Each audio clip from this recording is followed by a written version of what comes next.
حبیب صاحب جو انہوں نے کیا وہ ہمارے سامنے بھی ہے اور عوام کے سامنے بھی ہے اور حکومت جو ہے اس وقت بھگت بھی رہی ہے. بتائیں اب آنے والے وقت میں کیا ہوتا نظر آ رہا ہے؟ اب یہ کون ایک قدم پیچھے ہٹائے گا؟ حکومت مانے گی بات، عمران خان مانیں گے، الیکشن کال ہوں گے، کب ہوں گے؟ کوئی آنے والی سچویشن کا ذرا اس کی درمیانی اس کا ایک ہی حل ہے، وہ یہ ہے کہ الیکشن کی تاریخ اور الیکشن کی تاریخ دے دیں. ٹھیک ہے، آپ ابتدائی طور پہ بات چیت کرنے کے لیے آپ یہ بھی کہہ سکتے ہیں کہ جناب اس سال دسمبر میں الیکشن ہوں گے، آپ اس سال نومبر میں الیکشن ہوں گے.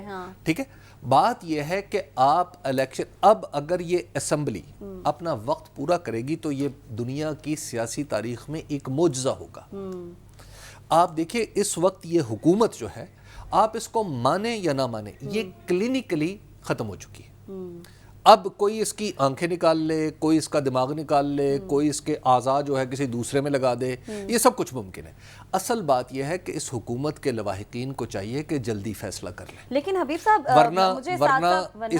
ورنہ اس کی جو بدبو ہے وہ آپ کے پورے نظام کو اس قابل نہیں رہنے دے گی کہ یہ چلے. مجھے سعد صاحب کے پاس بھی جانے، مجھے بس کوئکلی ایک سوال کا جواب آپ یہ دے دیں کہ حکومت کیسے تاریخ کا اعلان کر دے گی؟ مولانا فضل الرحمان صاحب کی آج کی ہی اسٹیٹمنٹ ہے، حکومت کہیں نہیں جا رہی، حکومت اپنا وقت پورا کرے گی. ادھر حکومت کہتی ہے کہ ہر بات جو ہے ہم اتحادیوں کے ساتھ مشورہ کریں گے اور اتحادی جو بات کہیں گے اسی پر ہی امپلیمنٹ کریں گے. میں نے تو اپنی زندگی میں جتنی بھی حکومتیں گرتی ہوئی دیکھی ہیں، اس سے پہلے گرنے سے پہلے اس حکومت کا جو حصہ لوگ ہوتے ہیں وہ اسی طرح کی باتیں کرتے ہیں.